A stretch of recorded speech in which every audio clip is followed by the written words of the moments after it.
छत्तीसगढ़, कैसे हैं आप सब लोग। आशा करता हूं आप सभी अच्छे होंगे और अपनी तैयारी जारी रखे होंगे। तो मिशन छत्तीसगढ़ 2024-25 में जो सीरीज मैंने शुरू किया था उसका आज मैं क्लास 10th के लिए कक्षा 10वीं के विज्ञान के लिए तीसरा लेक्चर लेके आया हूं। ठीक है, तो देखते हैं आज हम तीसरा लेक्चर में क्या क्या देखने वाले हैं। अभी तक के मैंने आपको 2 लेक्चर पढ़ाया है, जिसमें कि अम्ल क्षार का गुणधर्म पढ़ाया हूं दूसरे लेक्चर में, और पहले लेक्चर में आपके लिए मैं थोड़ा सा एसिड बेस का अम्ल क्षार का इंट्रोडक्शन पढ़ाया था, जिसमें मैं थोड़ा सा लिटमस पेपर का डिस्कशन किया था, कैसे पीएच हम इंडिकेट करते हैं। तो चलिए अब चलते हैं धीरे से आगे। हाँ, इसमें थोड़ा सा और मैं एक कुछ नया आपके लिए लाया हूँ। थोड़ा सा आपको इंग्लिश दिख रहा होगा, लेकिन टेंशन मत लीजिए, मैं आपको हिंदी में समझाता हूँ। ठीक है, यहाँ पे मैं कुछ प्रॉपर्टी लिख के लाया था, एक एसिड की प्रॉपर्टी और बेस की प्रॉपर्टी। ठीक है, अभी तक के आपने अगर लेक्चर को देखे होंगे तो जान गए होंगे भाई इसका इंग्लिश में क्या, हिंदी में क्या बोलते हैं इसको, अम्ल। ये तो मैं आपको सिखा ही दिया हूँ। और दूसरा है क्या, क्षार। ठीक है, चलिए थोड़ा सा इसका प्रॉपर्टी देख लेते हैं, कुछ आपको नया लगेगा। एसिड यानी कि अम्ल क्या होता है, व्हेन डिजोल्व्ड इन वाटर, जब हम इसको पानी में घोलते हैं, क्या करते हैं, पानी में घोलते हैं। इसकी प्रॉपर्टी है पानी में जब हम घोलते हैं तो ये हाइड्रोजन आयन क्या करता है, हाइड्रोजन आयन H+ आयन ये उत्पन्न करता है। ठीक है, H+ आयन क्या करता है, उत्पन्न करता है। ठीक है, उसी तरीके से जो क्षार की प्रॉपर्टी है, क्षार की प्रॉपर्टी क्या आता है, अभी हम लोग कुछ रासायनिक गुणधर्म में डिस्कस कर रहा हूं थोड़ा सा। ठीक है, ये है क्या आपका रासायनिक गुणधर्म। तो अम्ल को जब हम पानी में घोलते हैं तो ये H+ आयन क्या करता है, उत्पन्न करता है। ठीक है, उसी तरीके से आपका जो क्षार होते हैं, क्षार होते हैं वो क्या करते हैं, अगर हम पानी में घोलते हैं तो उसमें OH- आयन, हाइड्रोक्साइड आयन, क्या बोलते हैं इसको, जैसे मैं इसको H+ आयन बोला वैसे इसको क्या बोलते हैं, हाइड्रोक्साइड आयन। ठीक है, हाइड्रोक्साइड आयन। ठीक है, चलिए बच्चों दूसरा प्रॉपर्टी है इसका है neutralize base to produce water and salt. ये क्या करता है, जब क्षार के साथ अभिक्रिया करता है। ठीक है, क्षार के साथ अभिक्रिया करता है तो ये तो मैं आपको बता ही दिया हूं पिछले वीडियो में। अम्ल प्लस क्षार अगर अभिक्रिया करता है तो क्या बनाता है, बोला था जल और लवण। क्या बनाया था, बताया था जल और लवण। ठीक है, ये प्रॉपर्टी हो गया दूसरा। और तीसरा है solution turns blue litmus to red, ये भी बताया था। ठीक है, ये क्या करता है, अम्ल जो है, अम्ल जो है क्या करता है, नीले लिटमस पेपर को, नीले लिटमस पेपर को लाल करता है, ये तो बता ही दिया था। चलिए उसी तरीके से सेम है आपका। ठीक है, जब क्षार जो है, जब क्षार जो है अम्ल के साथ रिएक्शन करेगा तो क्या बनाएगा, ये क्या बनाएगा, ये भी बनाएगा लवण और क्या बनाएगा, जल यानी कि पानी। सेम आपका तीसरी प्रॉपर्टी इसका है, क्षार क्या करेगा, लाल लिटमस पेपर को, लाल लिटमस पेपर को नीला करेगा, ये बताया था। ठीक है, तो यहां तक क्या हो गया आपका, जो पिछला वीडियो का भाग था थोड़ा सा मैं इसका गुड डिस्कस किया। चलिए आज मैं बहुत महत्वपूर्ण टॉपिक आपको पढ़ाने वाला हूं, जो है आपका हाँ पीएच। उससे पहले थोड़ा सा मैं और आपको आपकी जानकारी इंक्रीज करने के लिए, आपको अच्छा और नॉलेज देने के लिए मैं एक टेबल लाया हूँ। ठीक है, इसमें देखिए बच्चों, मैं पिछले वीडियो में कुछ ट्रिक बताया था। ट्रिक ये था कि कुछ कुछ सब्जी है या फल है उसमें कुछ अम्ल पाए जाते हैं, जैसे कि मैं नींबू में बताया था साइट्रिक एसिड, चींटी जब काटती है तो उसमें फॉर्मिक एसिड बताया था, और सेब में मैलिक एसिड, टोमेटो में ऑक्जेलिक एसिड। तो थोड़ा सा और उसका इनहेंस्ड वर्जन है थोड़ा सा, देखिए जैसे आपको यहाँ पे दिख रहा होगा ओनियन, मैं ओनियन नहीं बताया था पिछले वाले में। तो देखो प्याज में क्या रहता है, ऑक्जेलिक एसिड। ठीक है, मिल्क मैंने डिस्कस किया था, ग्रेप्स बताया था, पाइनएप्पल नहीं बताया था। ठीक है, पाइनएप्पल नहीं बताया था। तो बच्चों पाइनएप्पल में कौन सा एसिड रहता है, अगर आपके टीचर पूछेंगे तो बताना, इसमें रहता है टार्टरिक एसिड। ठीक है, टार्टरिक एसिड।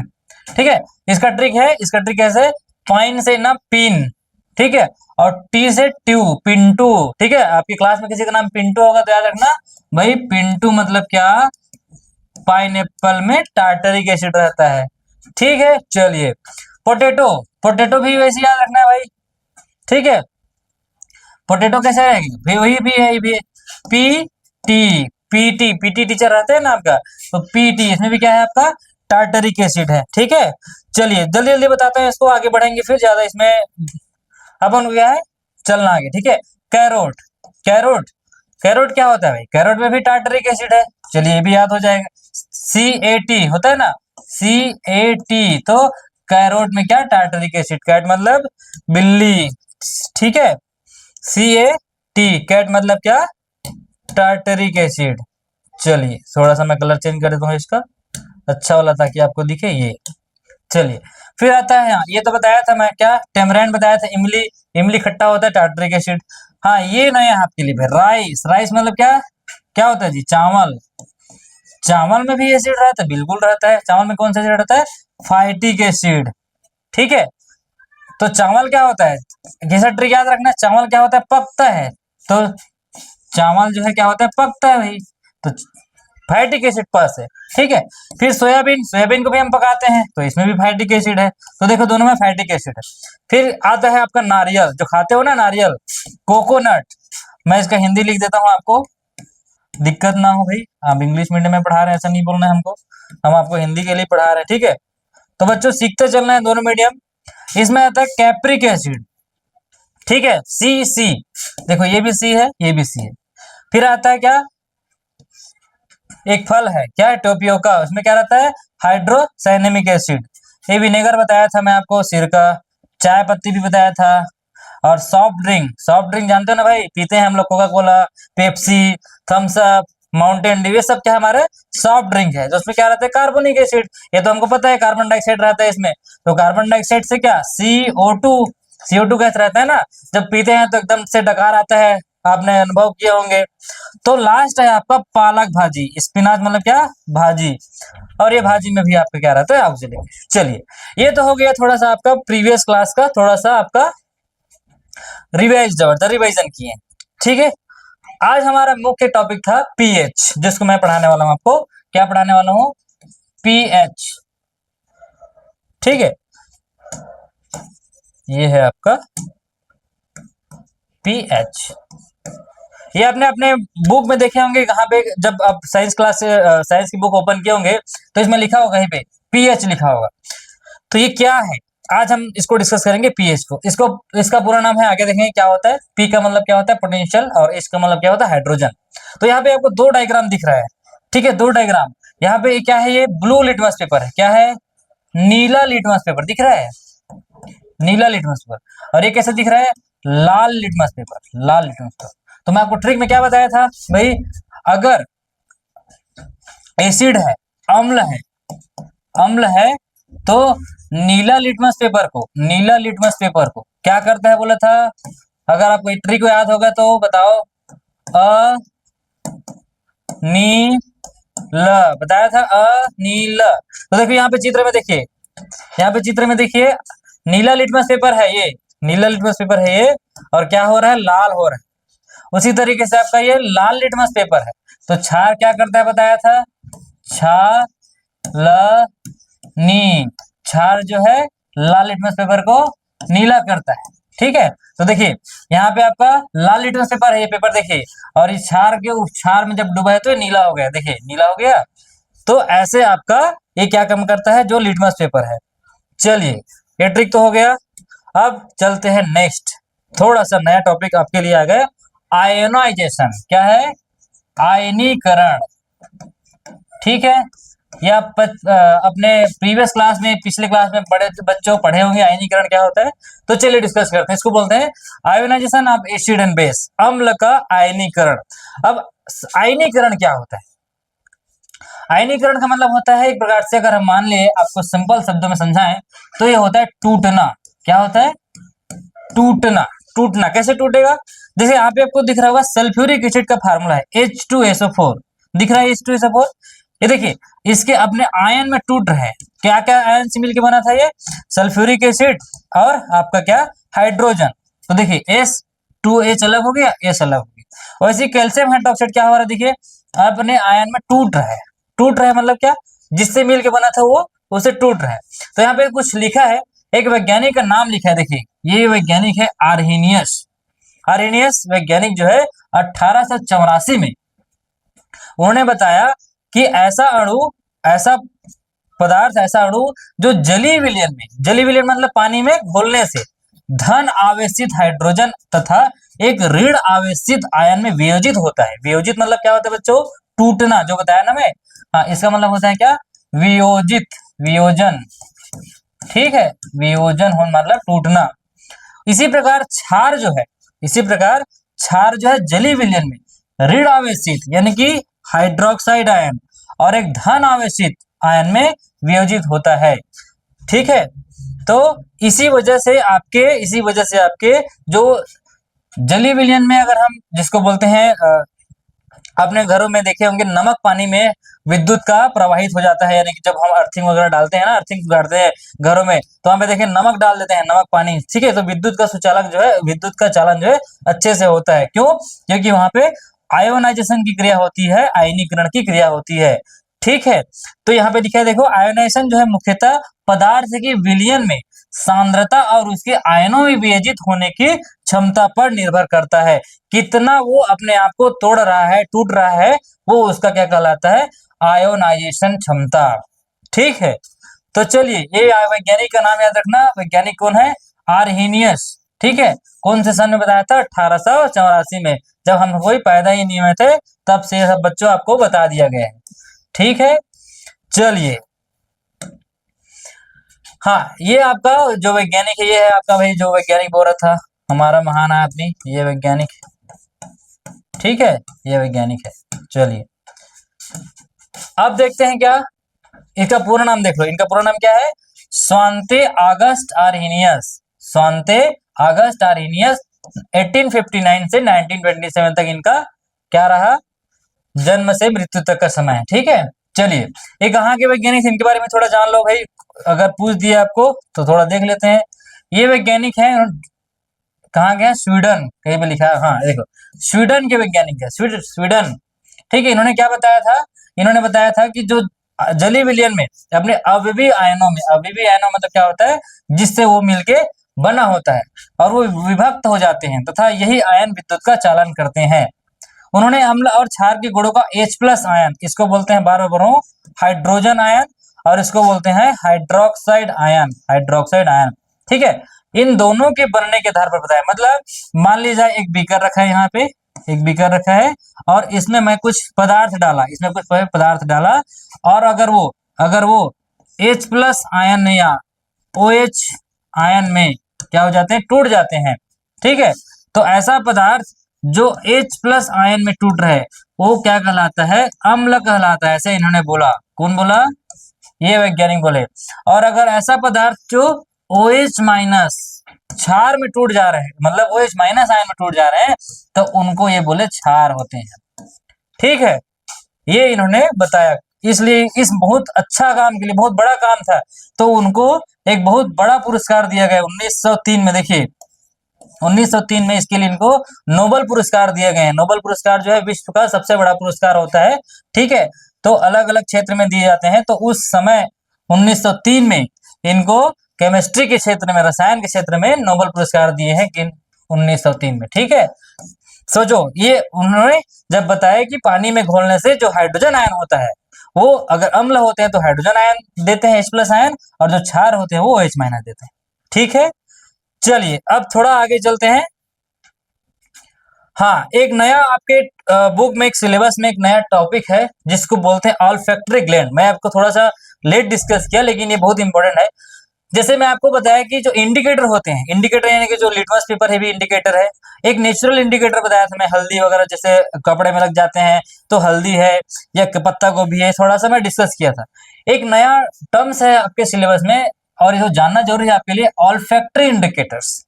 ऐसा इंडिकेटर जिसमें, यहाँ पे देखिए, इसी परिभाषा में लिखा हूं शब्द, इसको हिंदी में बोलते हैं घ्राण। क्या बोलते हैं? घ्राण का अर्थ होता है गंध के अनुभव से संबंधित। तो ऑल्फैक्टरी का हिंदी मतलब होता है ये। ठीक है, गंध से उसको बता देगा, एसिड है या बेस, जिनकी गंध या सुगंध अम्लीय या क्षारीय विलयनों में बदल जाती है। जैसे यहाँ पे आपको एग्जांपल बताऊंगा, उदाहरण बताऊंगा, उसको क्या बोलते हैं? Olfactory indicator. ठीक है, आमतौर पर एक के सिद्धांत पर काम करता है। जब इसमें कोई अम्ल या क्षार मिलाया जाता है तो उसकी विशिष्ट गंध को महसूस नहीं किया जा सकता। प्याज और वनीला अर्क घ्राण संकेतक के उदाहरण है। जैसे देखिए, ये ओनियन है। ओनियन मतलब क्या जानते हो? ओनियन मतलब प्याज होता है। ठीक है, खाते हैं इसको। तो इसका जो स्मेल है, अगर वो एसिड रहेगा तो ये स्मेल जो है सेम रहेगा, यानी कि रिमेन सेम, कुछ भी चेंज नहीं होगा। लेकिन जैसे बेस में अगर इसको डाल दिए तो ये अपना स्मेल खो देता है। मतलब वो बता देता है कि ये जो भी ये प्याज है, वो क्या बता रहा है, सुंग की यानी कि प्याज के जो अल्फैक्टरी ग्लैंड, अल्फैक्टरी जो इंडिकेटर है इससे जो बनता है वो बता देता है कि बेस को इंडिकेट कर देता है।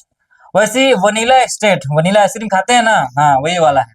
तो एसिड में ये अपना स्मेल जो है कुछ भी चेंज नहीं करता, रिमेन्स है। लेकिन जैसे ही बेस में इसका जाता है, इसका स्मेल जाता है, तो ये हो जाता है, वो क्या हो जाता है, लॉस हो जाता है, चला जाता है, गायब हो जाता है। वैसे ही क्लो ऑयल, लौंग का तेल, लौंग का तेल भी एसिड में क्या रहता है, इसका जो फ्रेग्रेंस है, इसका जो स्मेल है, वो जो है बचा रहता है। स्मेल रिमेन्स मतलब क्या होता है, रुका हुआ रहता है, बचा हुआ रहता है। लेकिन जैसे ही ये क्षार में जाता है तो इसका जो स्मेल है गायब हो जाता है। तो ये बता रहे हैं ना भाई, ये क्या कर रहा है, इंडिकेट कर रहा है। चलिए, तो ये समझ आया आपको, इसको बोलते हैं घ्राण सूचक या ऑल्फैक्टरी इंडिकेटर। ये आपके बुक में दिया है, तो मैं इसको डिस्कस कर दिया, क्योंकि ऐसा कुछ पूछे तो तीन ही याद रखना, प्याज है, वनीला है और एक क्लोव ऑयल। अगर पूछे आपको बताना ये क्या है, ऑल्फैक्टरी इंडिकेटर। ठीक है, चलिए आगे चलते हैं। हाँ, अब हम जो आज का जो मेन टॉपिक था पीएच जो मैं बताने वाला हूँ, उसको शुरू करने से पहले आपके दिमाग में क्वेश्चन, या मैं क्वेश्चन करूंगा आपसे कि कोई आदमी, जैसे अगर मैं पूछूं कोई आदमी कितना प्रबल है या कितना दुर्बल है, ये जानेंगे तो हम कुछ ना कुछ उसमें क्या करते हैं, पैमाना सेट करते हैं, पैमाना।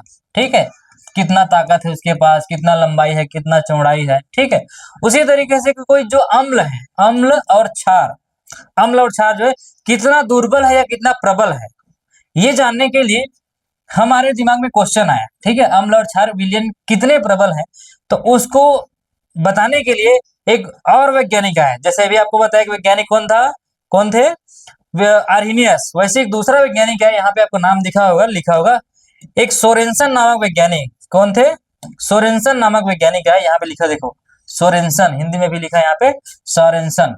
इन्होंने एक पैमाना विकसित किया। क्या विकसित किया, जिसको बोलते हैं पीएच स्केल। ठीक है, पी मतलब क्या होता है बोला था मैं, पोटेंस, शक्ति। ठीक है, पावर।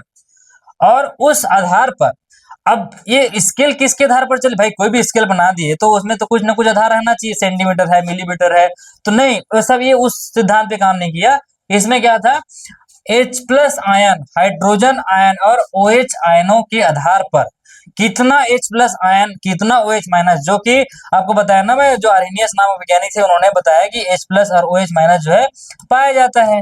अब उसी के आधार पे, उसी के आधार पे ये वैज्ञानिक से अपना दिमाग लगाया। अरे एक आदमी आया, उन्होंने बताया कि इसमें H प्लस और OH होता है, तो चलो क्यों ना उसको माप के दिखाया जाए।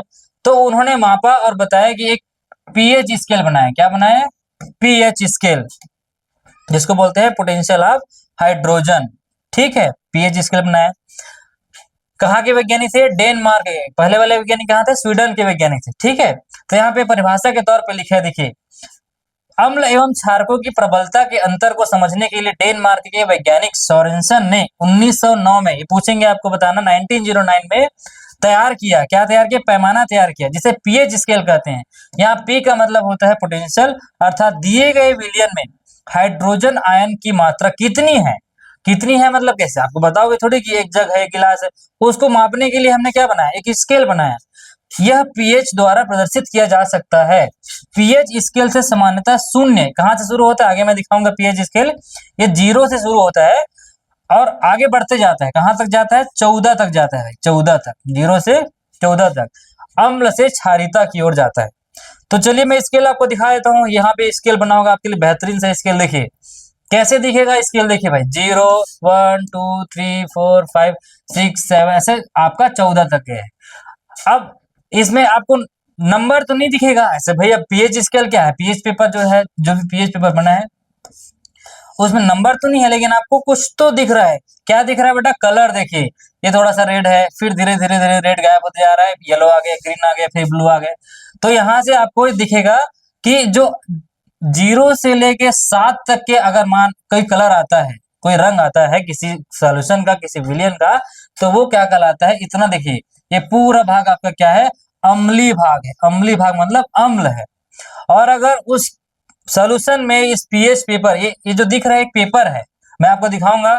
ठीक है, पेपर अगर मैं ला पाया तो आपके लिए लाऊंगा। पेपर है, उस पेपर में से कलर रहते हैं। ठीक है, अब उसके बाद अगर 7 से लेके 14 तक की कोई, यानी कि इस टाइप की, इस रंग में अगर को आपका पेपर दिखाई दे रहा है, उसको डुबाने से, उस सॉल्यूशन में डुबाने से, तो वो आपका क्या हो जाएगा, क्षार हो जाएगा, क्षार, क्षारी। ठीक है। और अगर इस टाइप के, देखो 7 मान दिख रहा है, आजकल क्या होता है, आज मैं मॉडर्न भी बताऊंगा, ये तो परंपरागत तरीके से हम इसको देखते हैं। आजकल क्या होता है, डिजिटल आ गया है। जैसे आपने बुखार वगैरह आते हैं, देखिए डॉक्टर लोग क्या करते हैं, उसमें थर्मामीटर नापते हैं, ऐसे लगाते हैं टेम्परेचर, तो डिजिटल थर्मामीटर, ठीक है, तो उसमें वैसे टिप टिप करके वैल्यू बताता है कितना आपका बुखार है। वैसे ही आजकल पीएच का भी आ गया है, लेकिन ये क्या है, आपको शुरुआती अवस्था में जब पीएच मीटर नहीं आए थे, तब ये इस तरीके से हमने H प्लस आयन की सांद्रता और OH माइनस आयन की सांद्रता के आधार पे हमने पीएच माना। तो देखिए यहाँ पे एक आपको अगर दिख रहा होगा, देख पा रहे होंगे, तो यहाँ पे देखिए इसमें लिखा है स्टमक एसिड। देखो एकदम ज्यादा लाल दिख रहा है, ठीक है, एकदम ज्यादा, मतलब ज्यादा प्रबल है। जैसे जैसे वैल्यू बढ़ते जा रहा है, इसका एसिडिक जो है क्या होते जाता है, कम होते जाता है। फिर आता है थोड़ा सा विनेगर इस वीक, जो सिरका होता है ना, जो अचार में डालते हैं जी, जो आपने कभी सूप बनाया देखना, तो इसमें सिरका डालते हैं। सूप पिए हो, पिए होंगे भाई, बिल्कुल पिए होंगे, ठीक है। फिर एप्पल, एप्पल का थोड़ा देखिए कम होते जा रहा है। फिर दूध, मिल्क। फिर आता है प्योर वाटर, प्योर वाटर का 7 आ जाता, शुद्ध पानी में कोई भी अपना खट्टा या कड़वा नहीं होता, तो ये 7 आ गया देखिए। फिर थोड़ा सा आगे गए तो समुद्री वाटर आया, समुद्री वाटर थोड़ा सा क्षारी होता है। फिर आगे सोडा, सोडा देखिए, सोडा से थोड़ा क्षार होता ही है। फिर लास्ट आ गया ड्रेन क्लीनर, स्ट्रॉन्ग एल्कली होता है, जो नाली वगैरह में डालते हैं ना, जैसे कि अगर वॉशरूम क्लीनर जो रहता है, हार्पिक वगैरह रहता है, वो सब में वो ज्यादा एल्कली रहता है, स्ट्रॉन्ग एकदम स्मेल आता है उसका, ठीक है। तो इस तरीके से जो पीएच स्केल क्या बताता है, अम्लीयता और क्षारीयता, क्या बताता है, कितना अम्लीयता है उसमें, अम्लीयता और क्षारीयता, भाई इसको ऐसे बोलते हैं क्षारीयता, ठीक है। तो ये हो गया आपका पीएच स्केल का अलग अलग क्या है, आपका रंग बताते हैं। ऐसे आपको स्केल में रंग बना रहेगा, उस रंग से आपको मिलाना रहता है। तो यहाँ पे मैं टेबल में आपको कुछ एग्जांपल्स दिया हूँ। जैसे नींबू का रस में आपने पीएच को डाला, पेपर को डाला, तो क्या रंग आए ये आपने देखना, अगर आपके पास पीएच मिलता है तो। जैसे दूध है, ठीक है, दूध क्या है बताया मैं, क्षारीय है, तो कौन सा कलर आएगा। टमाटर का रस, टमाटर अम्लीय है। खाने का सोडा क्षारीय है। तनु हाइड्रोक्लोरिक अम्ल जो है क्या है, अम्लीय है। फिर आपका सोडियम हाइड्रोक्साइड। फिर जल, हाँ, जल में तो कुछ भी कलर नहीं आएगा, मतलब जो भी आपका क्षारीयता वो वाला कलर आएगा, बोला था अभी उदासीन वाला, ये देखिए ये कलर आएगा। तो इस कलर से आपको मैच करते चलना है। फिर साबुन का जल में घोल, साबुन तो क्षारीय है। कॉपर सल्फेट क्या है, विरंजक चूर्ण, अमोनियम एसिटेट और नमक। तो इस तरीके के आपके पास जो भी सॉल्यूशन होगा उसमें देखना पेपर, अगर आपके स्कूल में लैब में अगर वो पेपर मिल जाता है तो मिला के जरूर देखिएगा कि कौन कौन सा कलर जो है यहाँ पे आपको उसको लिखना है, ठीक है। चलिए अब थोड़ा सा मैं एक, इसका लास्ट भाग है, मैं बता देता हूँ।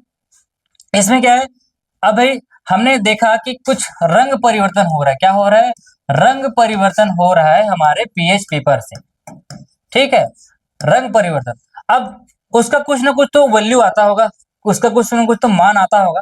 तो देखिए यहाँ पे थोड़ा सा आपको व्युत्क्रमानुपाती संबंध दिखेगा, समझते हो, व्युत्क्रमानुपाती संबंध मतलब क्या होता है, ठीक है। व्युत्क्रमानुपाती संबंध मतलब क्या होता है, जैसे मान लिया जाए A is inversely proportional to B, तो अगर ए ज्यादा है तो बी कम होगा, बी ज्यादा है तो ए कम होगा, ये आपने गणित में पढ़े होंगे। तो वैसे ही देखिए यहाँ पे देखो 0 पीएच में हाइड्रोजन आयन का जो सांद्रता है 10 की घात में 0, तो देखिए इसका क्या है, जस्ट उल्टा 10 की घात माइनस 14। वैसे ही जितना कम H प्लस उतना ज्यादा OH माइनस, ठीक है। वैसे देखिए, सॉरी, अब देखो पीएच अगर 1 है तो इसमें कितना होगा, 10 की घात माइनस 1 सांद्रता है, 2 में -2, 3 में -3। अभी उल्टा चल रहा है, तो उसके बाद जैसे पीएच 7 आया, 10 की घात -7, ठीक है, 1/10, इसको हम कैसे लिखते हैं, 10 की घात -1, और 10 की घात -1 मतलब 0.1, तो इसकी वैल्यू क्या हुआ, 0.1, 0.2, ठीक है। वैसे ही चल रहा है, तो उसके बाद बढ़ रहा है, अपना सांद्रता बढ़ रहा है, तो आपका पीएच जो है क्या हो रहा है, बढ़ रहा है। जैसे जैसे आप बढ़ाते जाओगे आपका H प्लस आयन, देखिए H प्लस यहाँ पे एकदम ज्यादा हो गया, यानी कि माइनस में ज्यादा है मतलब कम है, तो वैसे ही आपका जो क्षारीयता है यानी कि OH माइनस का है ज्यादा बढ़ रहा है। तो यहाँ पे दिखा, देखो अम्ल का बढ़ता क्रम किधर है, इधर है, ठीक है, और क्षार का बढ़ता क्रम किधर है? इधर, इधर ज्यादा आपका क्षारीय होगा। तो 7 से अगर 8 9 10 ज्यादा 11 12 आ रहा है तो इधर ज्यादा क्षारीय होगा, और इधर अगर आ रहे हैं तो क्या होगा? ज्यादा अम्लीय होगा। ठीक है, चलिए, हाँ, ये हो गया आपका पीएच। तो बच्चों इतना ही था आपका आज का लेक्चर। आज मैंने आपको बताया पीएच के बारे में बताया, ठीक है, और कुछ इसके अलग अलग से अलग जो एसिड बेस रहते हैं उसके बारे में बताया, और थोड़ा सा आपको ट्रिक बताया, आयनीकरण बताया, ठीक है, आयोनाइजेशन बताया, ये बताया आपको ऑल्फैक्टरी ग्लैंड्स, ये बहुत इंपॉर्टेंट है। अगर आपके एग्जाम में पूछते हैं 3 टाइप्स कौन कौन से, नेचुरल इंडिकेटर तो है ही, ठीक है, जैसे ये ऑनियन नेचुरल इंडिकेटर है, क्लोव है, लेकिन उसके बावजूद ये क्या है? ऑल्फैक्टरी ग्लैंड्स है।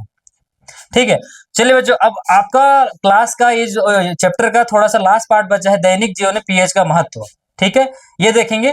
उसके बाद थोड़ा सा इसका क्वेश्चन आंसर करेंगे और ये चैप्टर खत्म हो जाएगा। ठीक है, तो अब तक के आपने 2 लेक्चर अपलोड हो गए, तीसरा लेक्चर देखिए। उसके बाद कुछ डाउट होता है तो कमेंट कीजिए, मैं उसको फिर से बताऊंगा, फिर से समझाऊंगा। ठीक है, तो ठीक है, अगर आपको ये वाला वीडियो पसंद आया, इससे पहले और कुछ कमेंट है तो आप बिल्कुल कमेंट कीजिए। ठीक है, चलिए, धन्यवाद।